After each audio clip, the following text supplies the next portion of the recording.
I le suafa manamalo Iesū Keriso o le ao le ekalesia. Mātou te whātalo whātu ai i mamalo o la tātou ekalesia, o lo tāpua i whātasi mai i o tō lawa maai mai le ni tai au fō, tai au mangia, malo i se fua. Le nei sau nino o tu sa o atu mai i launua le Second Samoan Congregational Church le tala whaatai o Long Beach. I le meo lo malu ia e suna i le fōmai, nisi po Winans Waisi Tanaloa, ma le whalitua Maina Faiai Tanaloa.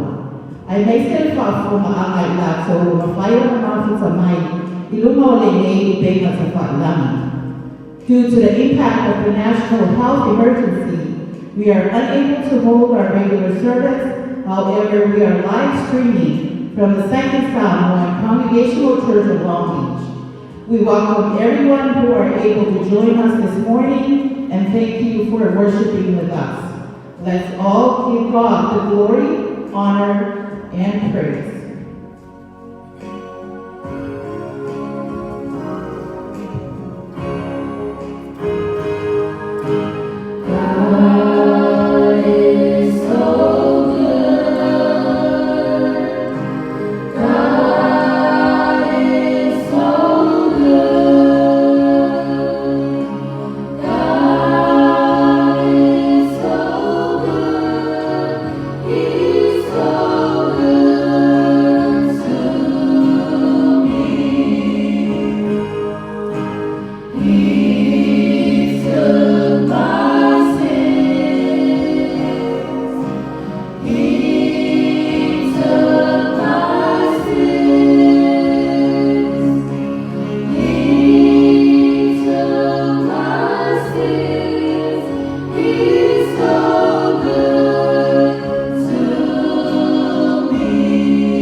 The Master's calling.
Let us pray.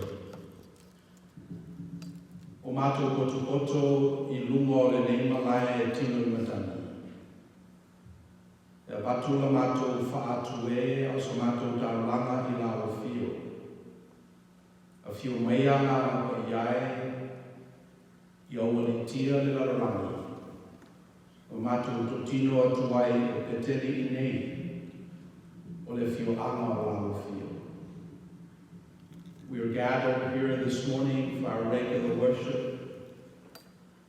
We come from different places. We ask that your Spirit come alongside us and help us worship you in truth.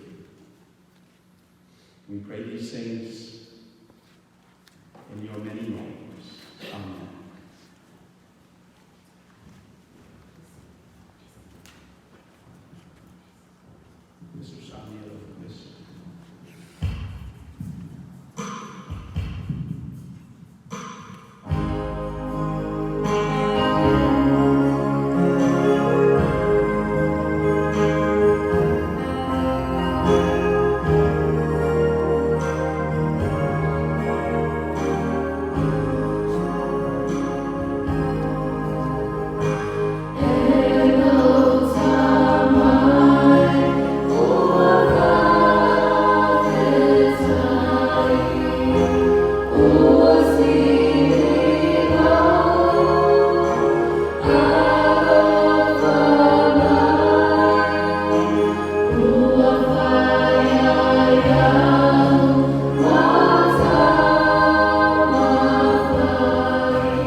Ioane e Maria o le PalealiioViiga.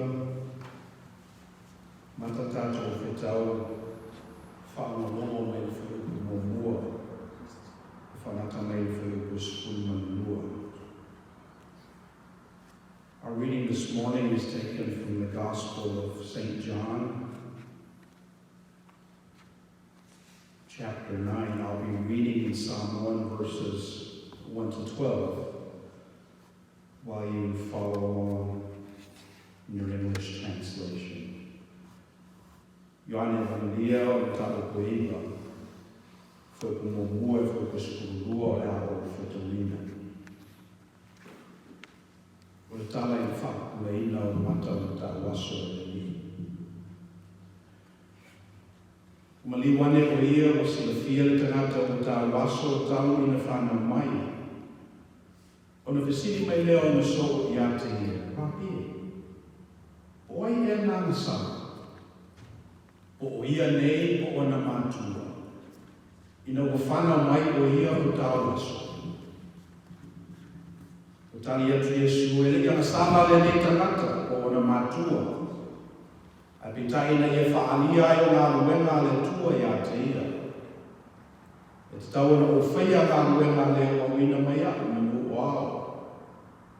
E o i ko, e le ma whaia se tasi o ngā manue ai. Manu o ui ai le lalolanga. O ako, o le mauna lama o le lalolanga. O whetale atu nei upu o na whianu i folea o ia i le ele. O na whaia lea o le palapala i le whenua. O nini mata o le tāwaso i le palapala. Whape atu lea o ia i ate. Aluia, i nā mulu i tāi lenga i se roa. O le winga pia whamataraina o le awina. Na alu lea o le tāwaso o muli. O te whoki mai. Ua vai. Na whaiane leo e na tua oi mai ia, me na mua i loa o ia i no tau aso. E leo ia ea le nei sa nofo maole atu i mea, whapeisi, o ia le nei. Au whapeisi o wholinga i a te ia.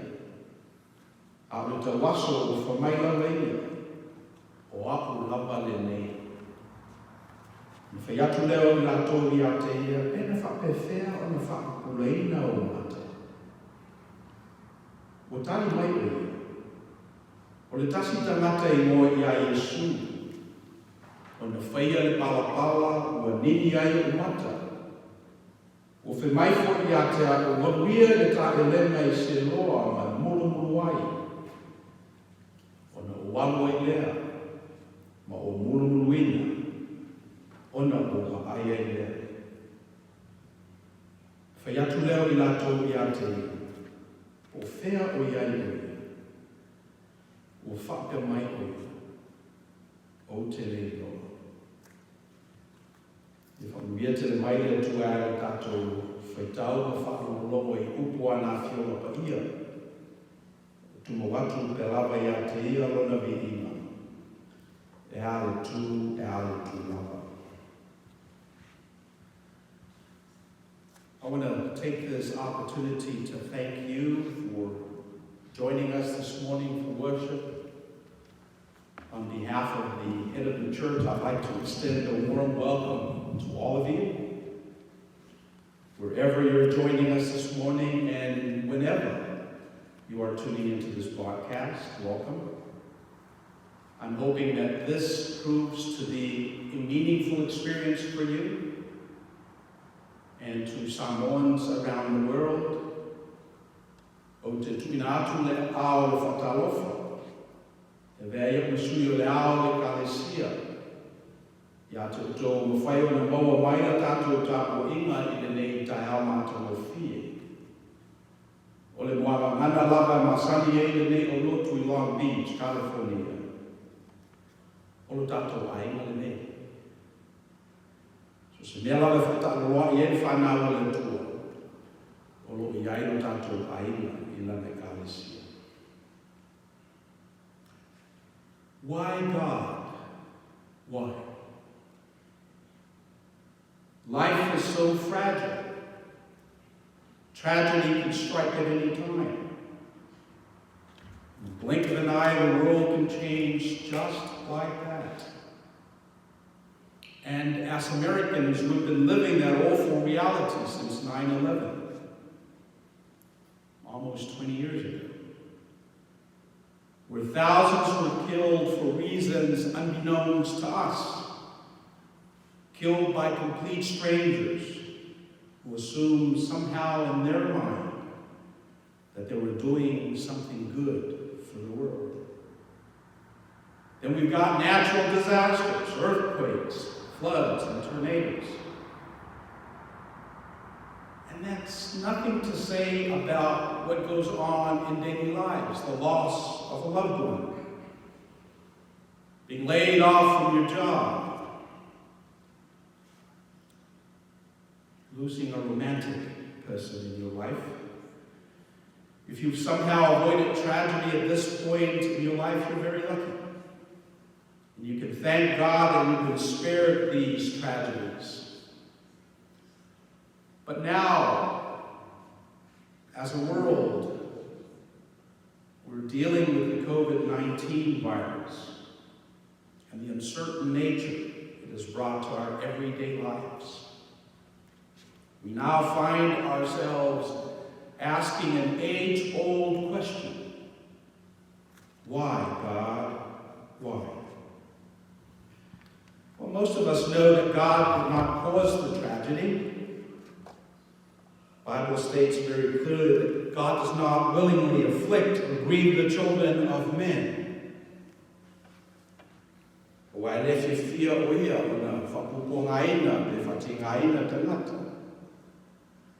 But there's still something there. Something about being human. Something that will not allow us to rest until we know. We have to know. We're constantly looking for answers. The problem question for most believers is this: why does God allow such awful things to happen? Why, God? Why? Jesus' disciples asked our Lord this thorny question some 2,000 years ago. They met a man one day who'd been born blind. And the disciples asked Jesus, who sinned in this case? Was it him or his parents? There's let's say, presupposition. There's a question behind the question. The question behind that question is, why was he born blind? And the answer, and everybody seems to know the answer, is because of sin. Blindness is caused by sin.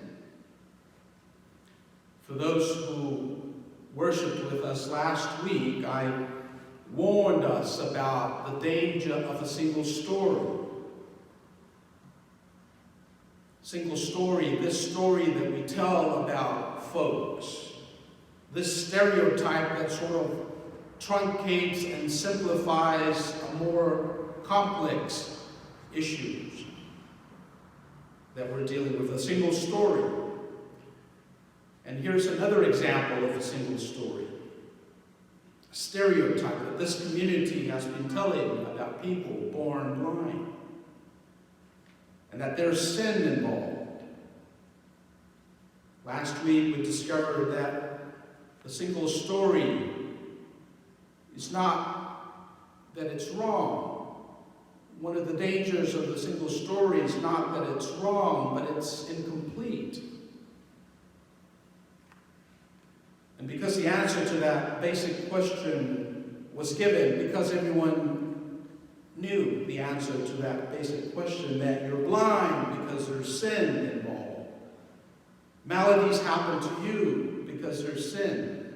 Unfortunate instances happen to you because there's sin. Because that was a given. They didn't bother asking that question, but they asked the question that they asked in Scripture. Disciples said, who sinned? Was it this man that's blind, or was it his parents? I had an opportunity to visit the National Civil Rights Museum in Memphis, Tennessee, a few weeks ago. And one of the questions that God answered for me in a very visceral way was this question: why do blacks behave the way they do? You see, I have this single story about our African American cousins, that they act a certain way, they speak a certain way, they carry themselves in a certain way. So I was curious to know why. But I also had some presuppositions. Presuppositions was they're different. They're other. And here's the question behind the question. What's wrong with them? That was the question behind my wanting to know why our African American cousins behave the way they do. What's wrong with it? In our reading this morning, a similar situation is unfolding with a man born blind. When the disciples asked the question, who sinned? Jesus refused to get pinned down by a single story about the blind man. But he expanded the narrative and introduced multiple perspectives that allowed for this story to be part of our collective narrative that carries on into the 21st century. We may never in this world ever understand all the mystery surrounding suffering. But with God's help, we can gain some helpful insight. And that's my purpose this morning. So first of all, notice that Jesus got the blind man and his parents off the hook. According to Jesus, the blindness was not the result of the sin of either party. It's not the sin of this young man who's blind, nor his parents' sins. No. There's no blaming here. There's no judgment here. None of that. There is this past that's manifesting itself in the present, and there's nothing we can do to change the past. We can't change it. Now, we have sense enough to know that some suffering is the result of somebody else's sin, right? I mean, if I smoke 2 packs of cigarettes per day for 25 years and then develop lung cancer, I ought not to blame the disease on God. I ought to blame myself.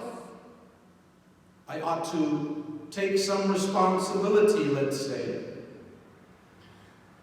And if I spoil my kids by too much indulgence and too little discipline, and then in later years they make our family and our extended family miserable, I ought not to blame God.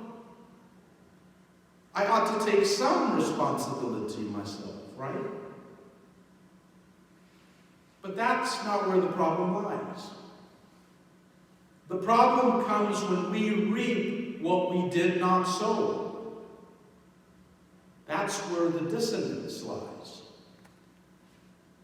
Why did she have to die so soon? Why did she end up in an abusive marriage?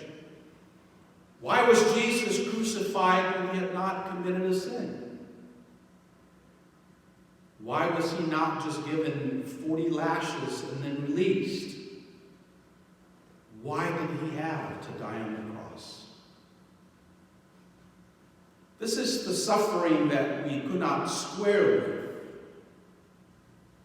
It's when we reap what we didn't sow. Back at the beginning of creation, the Garden of Eden, most of you know the story, these problems were non-existent. At that time, there was no sickness, no death, no malevolence, no hate, no chaos. Everything was in order. The world was a paradise. And then sin entered this world through Adam and Eve, our foreparents. Sin fractured God's world right down the middle. And in the wake of sin came disease, death, and our inability to handle being itself. When God saw that our situation was dire, he visited our planet as the God-man named Jesus. And through his sacrificial death on the cross, he made it possible for people of faith to pass through death to a paradise called heaven. In addition, God promised to help us repair some of the damage here on earth. And I must say we've done quite well. We made a lot of progress. We've conquered polio, yellow fever, tuberculosis, measles. We've established hospitals and schools and orphanages, home for the elderly. We're now working on cancer, cystic fibrosis, AIDS. Always, the Lord calls us to have dominion over the earth and repair the sin that damaged it. Repair the damage that sin does. God works with us, but seldom does our work for us. If 40 years ago God had not miraculously given us the salt vaccine,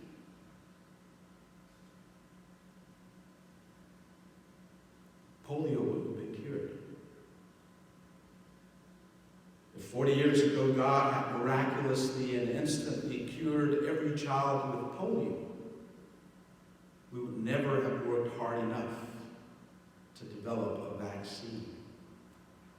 This is a free world, and God does not usually contravene its natural laws. Here's the other attribute of God. God does not show favoritism. God actually loves the worst drug dealer in Los Angeles as much as God loves Franklin Graham. The Bible says that God allows his rain to fall on the just as well as the unjust. God is no respecter of persons. That is, God loves everyone equally. And while we understand that rationality, most of us continue to look for this edge, for this favoritism, for this lucky charm. We continue to look for an advantage. We have another pastor that uses our sanctuary Sunday morning at 8. Last Sunday, we decided to shut down our building, and the news didn't get too far, because around 4 o'clock this morning, folks started congregating outside our building. And I lived right next door, so I walked over. Around 6:15, there were about 150 of them lining outside. I gave them the announcement. Due to the coronavirus, we're not having services this morning. And many went away. But around 8 o'clock, I poked my head out again, and there were about 50 of them still there. So I went outside and told them again that we're not having services this morning due to the virus. There were new faces in the crowd, but there were others that were there that heard the 6 a.m. announcement. Here's my point. We're always looking for lucky charms to give us an advantage. We're always hoping that maybe the first announcement is not correct. We're always hoping that perhaps God is on our side. We're always hoping that God takes a position and that he would favor us. I can hear it in the language, God shows favor. But the truth is, God does not show favoritism. So if God does not necessarily side with us, if God won't promise us safety, if God won't take sides, what then does God promise? God promises that he will not allow more to be put on us than we can bear. God promises that his grace will be sufficient for our needs. God promises that nothing in all creation will ever be made to separate us from God's love. And no matter how bad things sometimes get, God promises that if we share with him in faith, God will make it produce some good.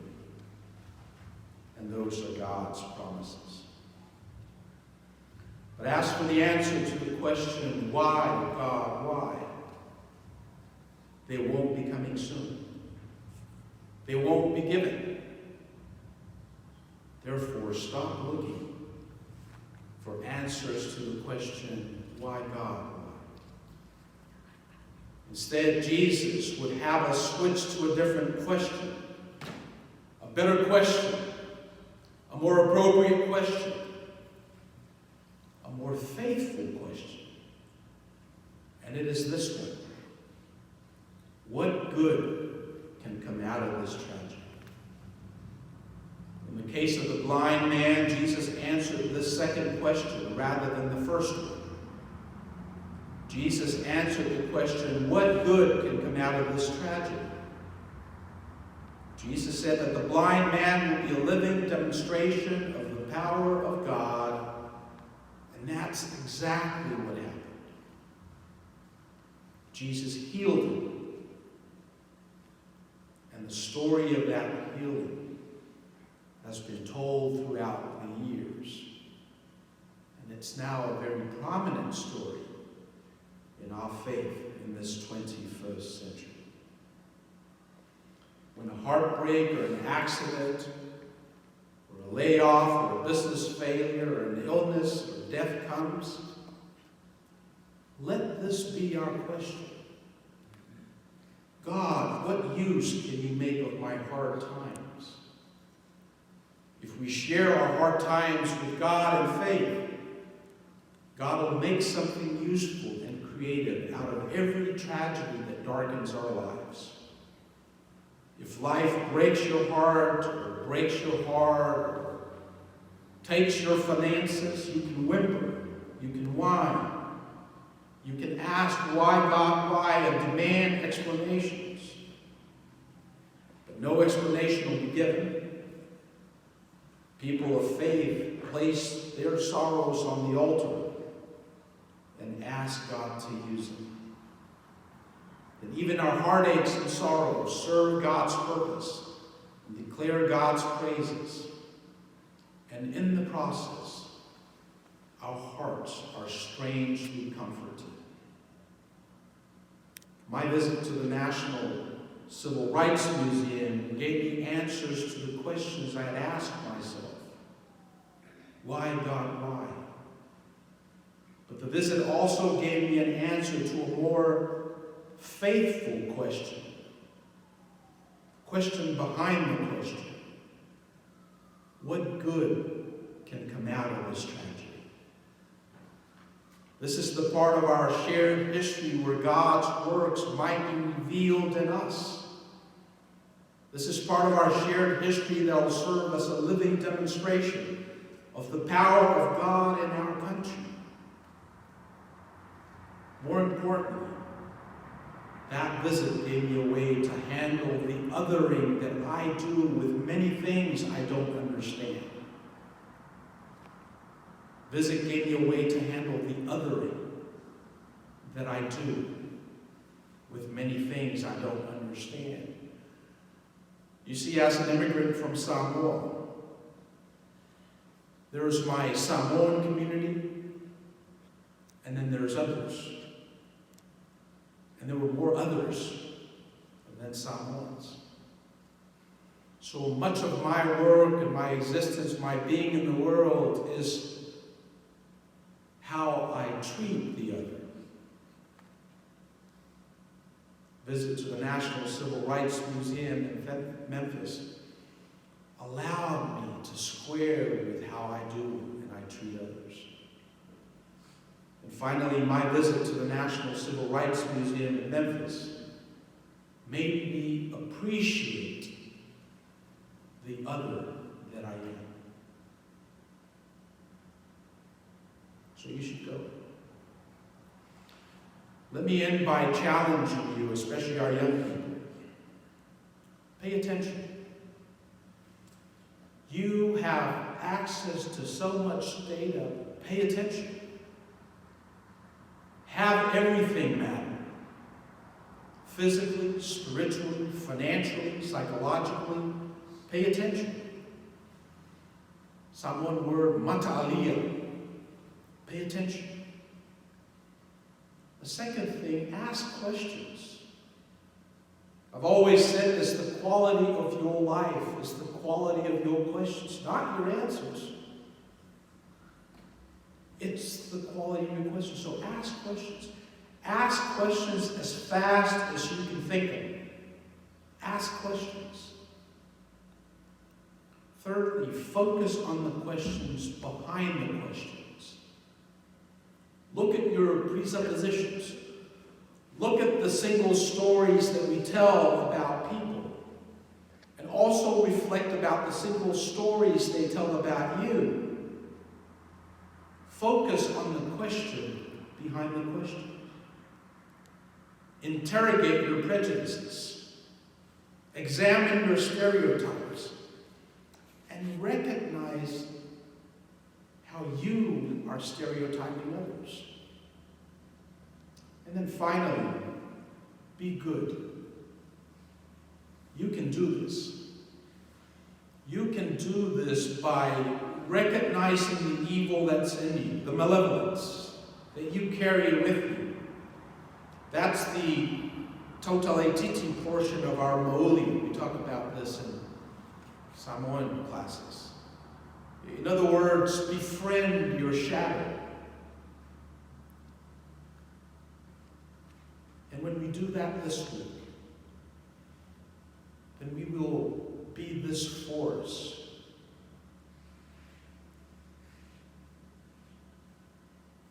This force of good in the world.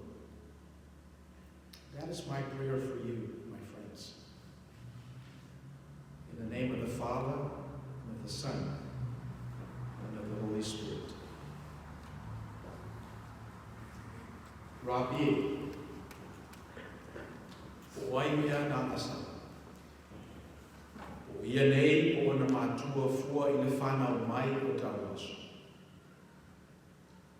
Nia whaneri. I le kuia na nasawa o na matua. Ai o tawaso o ia I ia whaaliai ngā luenga mamana le tu.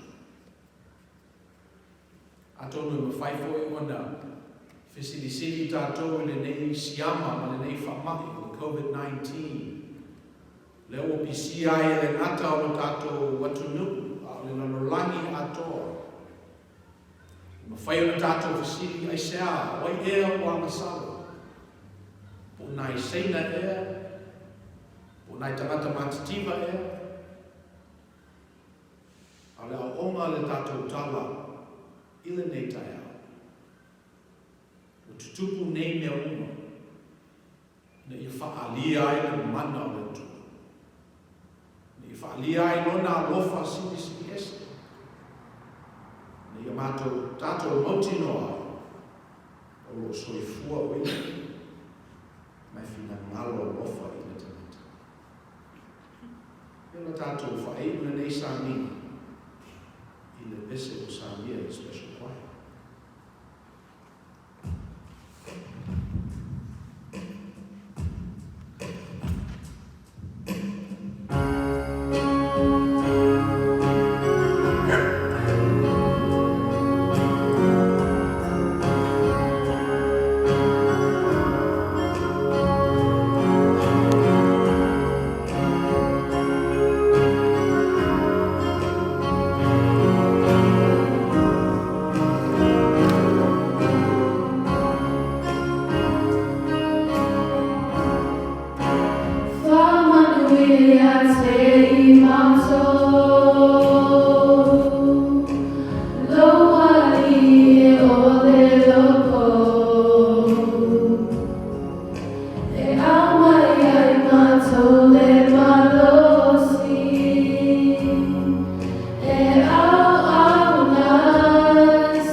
We've come to the end of our worship, and one thing is clear.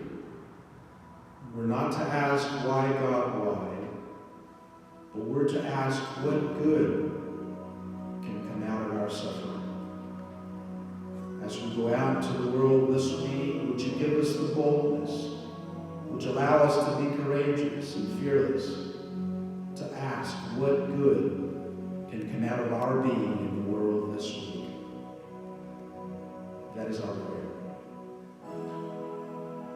O mātou o le siui o le nei tāko ima.